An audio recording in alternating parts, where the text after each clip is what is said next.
Hey there, fellow readers and followers of On Request Magazine. This is Anthony Avina, and welcome to the weekly Riff. Today, we are going to talk about a few things. We're going to delve into the world of film, television, games, music, and we are going to remember a fallen icon. First off, the big news of the past week and a half is that Lex Luthor has been cast in the Man of Steel 2 sequel. You have already heard this probably. You probably already know who it is. But the big shock was that Jesse Eisenberg, of the Social Network fame, Zombieland, and more, has been cast as Lex Luthor, the ultimate foe against Man of Steel's Superman. Now, this is a big controversy right now, a big hot topic, because as great an actor as Jesse Eisenberg is, many fans cannot picture this young actor as Lex Luthor. And I must admit, I'm having a hard time picturing it as well. This is just this reporter's personal opinion. The interesting thing is he's a great actor, and I love his films. But his personality on film is very similar to all his other roles. His personality, no matter what the character is, seems to have a lot of the similar traits that he has. So him finding the range to become this powerful billionaire and the smartest man in the world that just gives Superman such a hard time. It's hard to imagine, especially because you have to imagine that him and Bruce Wayne are also going to be meeting as they're both billionaires and heads of these two big companies in the DC universe. You got to imagine that there's going to be some sort of boardroom meeting or a press conference or something where these two are going to go head to head. And it's hard to imagine Jesse Eisenberg standing toe-to-toe with the likes of Ben Affleck. Especially since Lex Luthor is also known for his being bald, you know. Jesse Eisenberg has these lush curly hair that he has. He's always known for that. So, what if he gets a bald cap or he shaves it off? It's hard to picture right now.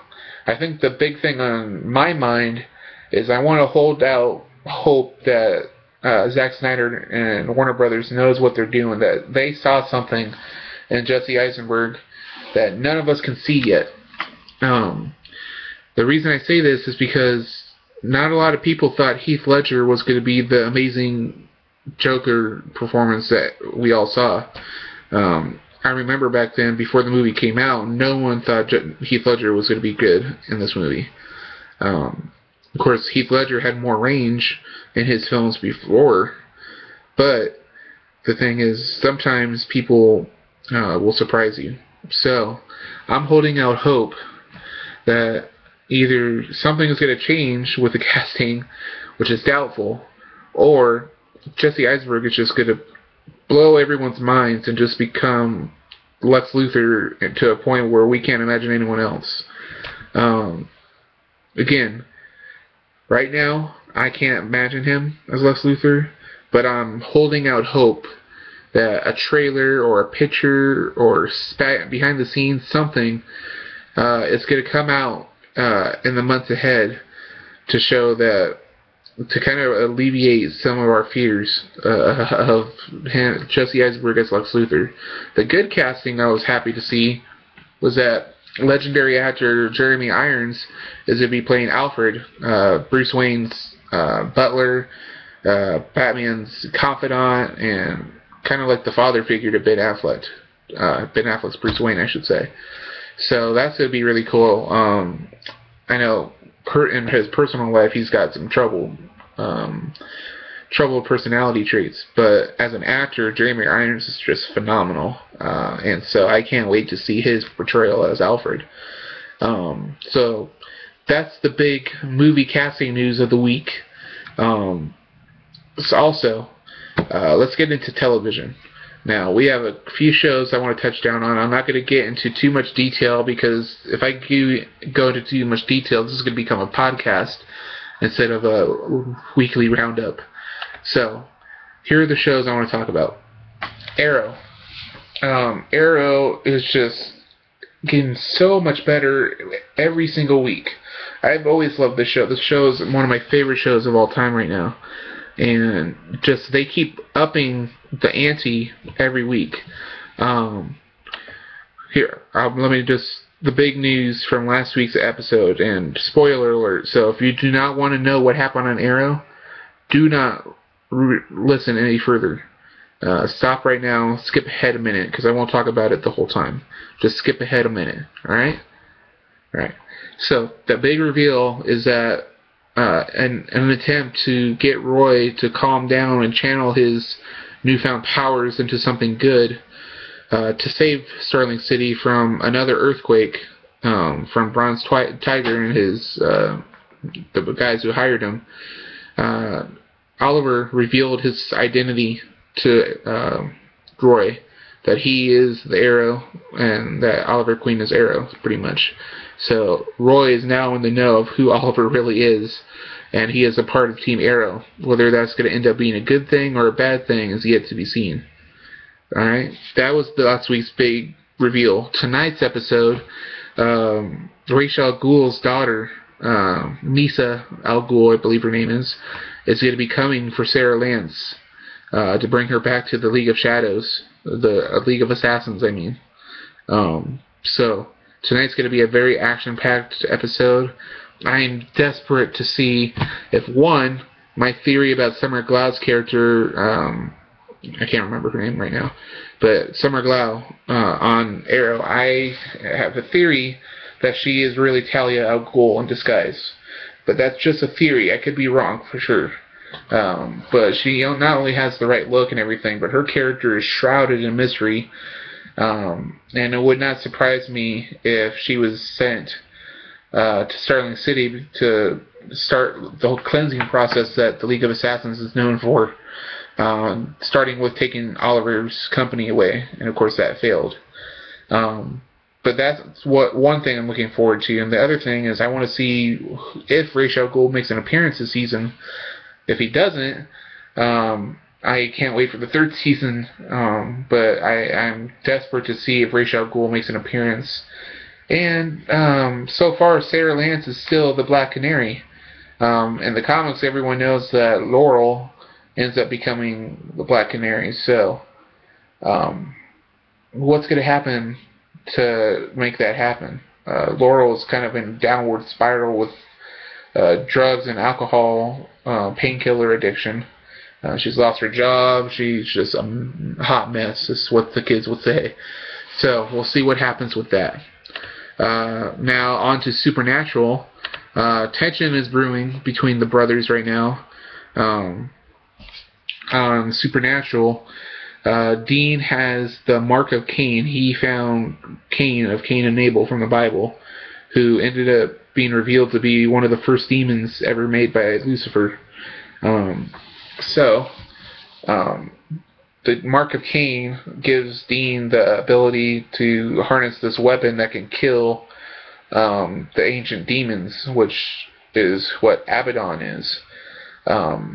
Meanwhile, Sam is now free of that angel that was possessing him, but he still has some grace, angel power left inside of him somewhere. So, the brothers met up for a case, and they worked it together. And Dean, told him he made a mistake, and he wanted Sam back with him to work together. But Sam right now is still pretty PO'd with Dean about letting the angel possess him, and is pretty much told Dean that he'll work with him, but that they cannot be friends or brothers if they're going to work together, because Sam has gotten to the point where he believes Dean constantly making the choice to save Sam rather than other people is putting people's lives in danger and it's getting people hurt. So Sam is trying to distance himself as a brother and just be solely a hunter. So that's the drama brewing on there. New Girl on Fox has been great this week. First of all, one of my favorite all-time musicians, Prince, was on during the Super Bowl episode. It was phenomenal. He's great. The storyline was great. I love the relationship between Zooey Deschanel and Jake Johnson, who play Nick and Jess. I love that story. This show very much reminds me of the Friends storylines, which I love. Also, the last night's episode was had Adrian Brody guest starring. It's all about exes and whether you can be friends or not. And towards the end, when Nick is revealing why he broke up with his ex, Caroline, he tells Jess that he fell in love with her the first moment they met. And that was just a very heartwarming, tender moment. So, I think I'm going to pick those two, Zooey Deschanel and Jake Johnson, as our performers of the week for On Request magazine on television. They were phenomenal. They had great moments in both episodes, and they, warm your heart. They give great performances. So, Zooey Deschanel and Jake Johnson, you are our performances of the week. On to Justified. On Justified, let's see, a lot of stuff's going down. Michael Rappaport is awesome on this show. His character, who's the head of this family called the Crows, the Crow family, is going to be contending with Boyd Crowder, one of the all-time best villains on a drama series like this, like a real-life drama series. And the tension brewing between them, the rivalry that's going to go down, I think it's going to bring a lot of bullets and blood to Harlan County once again. And I can't wait to see Raylan deal out justice, his own personal brand of justice. He to me would be the perfect gunslinger. Timothy Olyphant, if you don't know, the gunslinger is one of the main character in the Dark Tower series by Stephen King. And Timothy Olyphant is just so badass and awesome, and he also has the emotional depth that the gunslinger would need as well. So, yeah, that's what's going on in Justified, and great performances all around, especially to Timothy Olyphant. The American Horror Story Coven finale went down. The new Supreme was chosen after lots of death and gore. It was revealed that the true Supreme was Fiona's daughter, Cordelia. I believe her name was Cordelia, who's played by Sarah Paulson. Now, there were great performances all around in this episode. Tomisa Farminga, what's her name? Emma Roberts, Evan Peters was phenomenal. There were a lot of great performances, but the heartbreaking and just downward spiraling relationship, I should say, between Jessica Lange and Sarah Paulson, who played mother and daughter on this season of American Horror Story, was just palpable. Just wow, it really sucked you in, and it was just terrifying and bone-chilling and heartbreaking at the same time. Sarah Paulson and Jessica Lange are just perfect together. They work so well together, and that's what makes American Horror Story such a great show. So the show ended on a great note.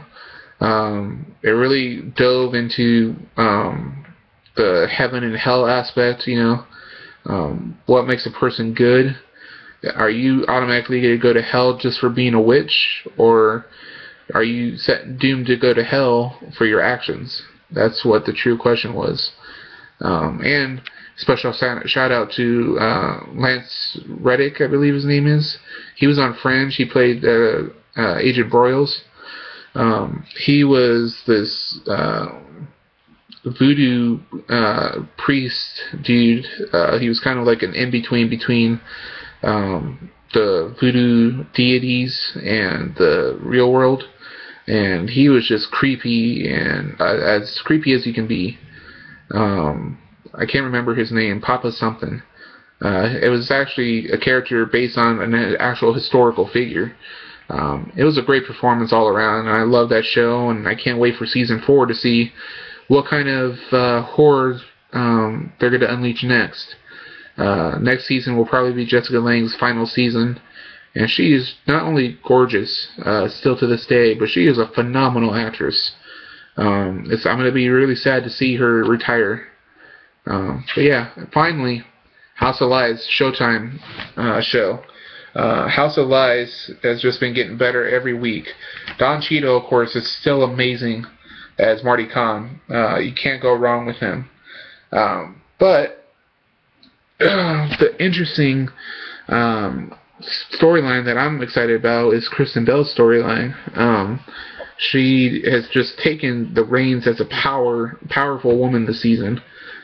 She's gained a lot of power and control and confidence in the past few episodes, and really showcased that she can stand toe-to-toe with Marty.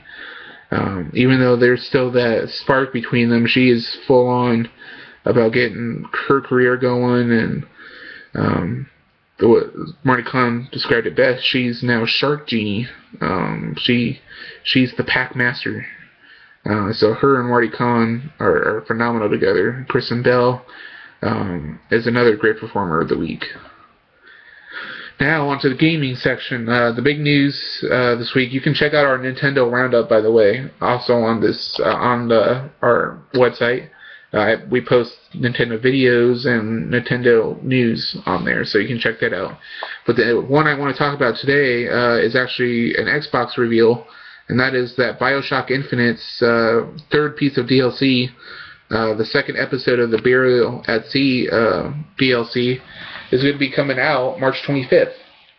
Now, the second episode of Burial at Sea is going to see you taking control of Elizabeth, the time and dimension hopping girl who has unlimited power, who must try and stealthily get through the city of Rapture, the Rapture being the city from the first and second game, the underwater city.